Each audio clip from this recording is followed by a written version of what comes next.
आपण पाहत आहात वंदे मातरम न्यूज।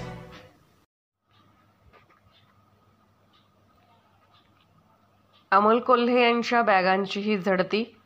विटा येथे आज दुपारी हेलिपॅडवर राष्ट्रवादी काँग्रेस शरदचंद्र पवार पक्षाचे खासदार अमोल कोल्हे यांच्या बॅगा भरारी पथकाने तपासल्या, मात्र यावेळी त्यांच्या हाती काही लागले नाही। महाविकास आघाडीचे उमेदवार वैभव पाटील यांच्या प्रचारार्थ आज खासदार कोल्हे हेलिकॉप्टरमधून विटा येथे आले होते। विटा तासगाव रस्त्यालगत ग्रामीण रुग्णालयाच्या मागे मायका नगर येथे हेलिपॅड तयार करण्यात आले होते। हेलिपॅडवर हेलिकॉप्टर उतरल्यानंतर सभास्थळी निघताना त्यांची सॅक आणि सुटकेस निवडणूक आयोगाच्या निर्देशानुसार खानापूर आटपाडी विधानसभा मतदारसंघासाठी नेमलेल्या भरारी पथकाने तपासली। दरम्यान पत्रकारांशी बोलताना खासदार कोल्हे म्हणाले की कर्जत जामखेडला गेलो तेव्हा ही बॅगा तपासल्या होत्या। विट्यात आता दुसऱ्यांदा बॅगा तपासण्यात आल्या आहेत। वंदे मातरम मराठी न्यूजसाठी किरण वाघमारे।